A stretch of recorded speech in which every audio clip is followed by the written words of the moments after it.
ఇవన్నీ స్పెషల్స్ ఏమీ లేవు. పెరుగన్నం చేస్తాను. ఒకవైపు టీ అవుతుంది, ఒకవైపు తులసా కషాయం అవుతుంది.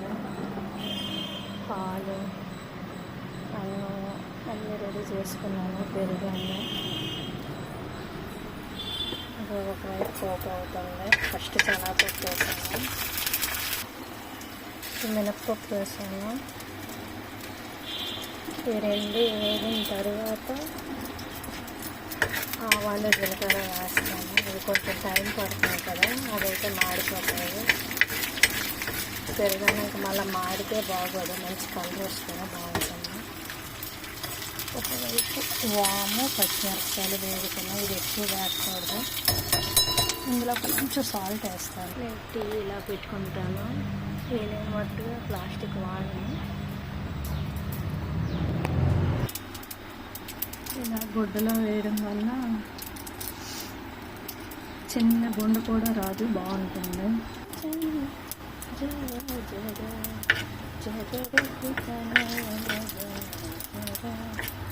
గ్యాస్ ఆపిన తర్వాత ఇలా మధ్యలో జీలకర్ర వేస్తే బాగా పోతుంది. ఇవన్నీ జస్ట్ వేడిగా అయిపోతాయి.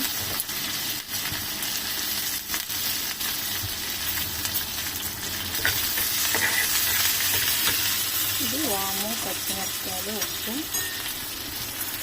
అది పెరుగన్నంతో కలిపేసినా బాగానే ఉంటుంది, మంచుకున్నా బాగుంటుంది. ఇది పెరుగన్నం అంటారు, గడ్డెన్నం అంటారు, ఏమంటారు తెలియదు.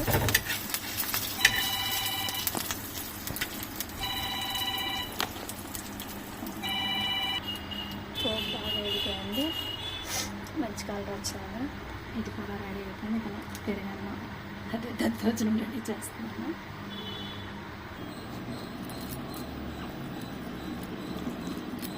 పెరుగు, పాలు, కొంచెం ఉప్పు. అంటే మధ్యాహ్నంకే తినేస్తాము కనుక, ఒక 3 అవర్స్లో తినేస్తాం కనుక ఉప్పు వేసాను.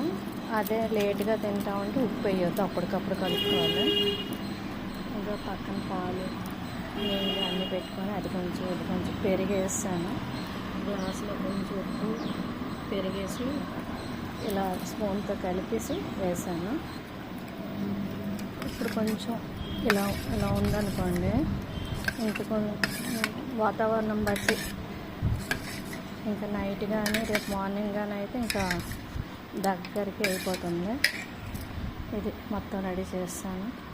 ఇది మామూలు మిరపకాయలు, ఉప్పు, ఇది పోపు, ఇది మొత్తం ప్రాసెస్. Okay, thank you.